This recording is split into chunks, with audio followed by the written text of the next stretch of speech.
Hi, this is Tim Schwalk, producer on Heroes of Ruin at InSpace, and today we're going to focus on multiplayer gameplay and the Gunslinger. So here I am as a Gunslinger in the Frost Reaches in the second half of the game. At this point, the goblins have some information that I really need, but before they'll help me, the goblin chieftain's requiring me to help them with a few of their experiments. The Gunslinger is the most mobile of our characters. He's a great ranged character who does decent damage, and he's very good at weakening enemies with debuffs, putting negative effects on them. While he has more health than the Architect, he can become more easily overwhelmed by a group of enemies.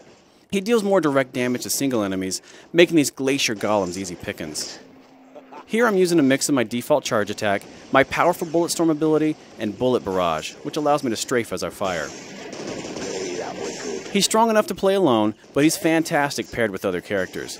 For instance, the Gunslinger has some great moves that stun enemies, and the Vindicator has some moves that take advantage of that, dealing automatic critical hits on stun enemies as one example. I don't have the energy. I'm slowed down. Here I'm using the armor-piercing buff, which allows me to fire through enemies, dealing damage to those behind them.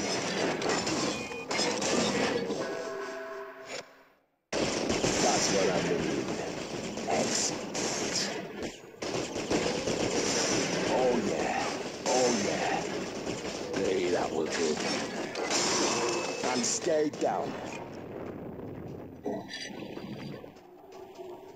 Here you can see how our seamless multiplayer experience works.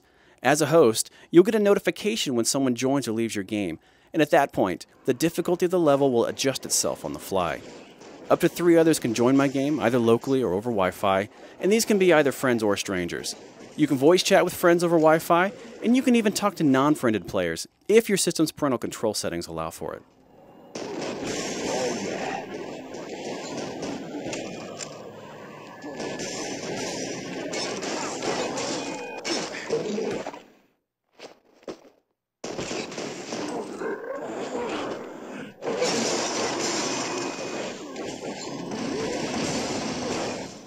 Once we clear out these enemies, we're going to face the giant ghoul Iron Fist. He shouldn't present too much of a challenge for us.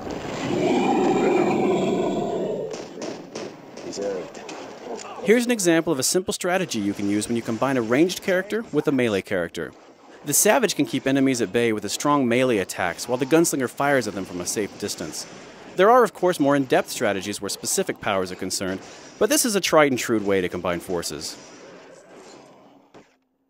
At this point, the Goblin Chieftain and his scientists are going to bring together all of the knowledge we've helped them gather through the experiments, and they're going to try and create their very own hero. As with all battles in the game, this one actually becomes more difficult as additional players join the fray. Of course, with additional allies, you open yourself up to all sorts of strategic advantages.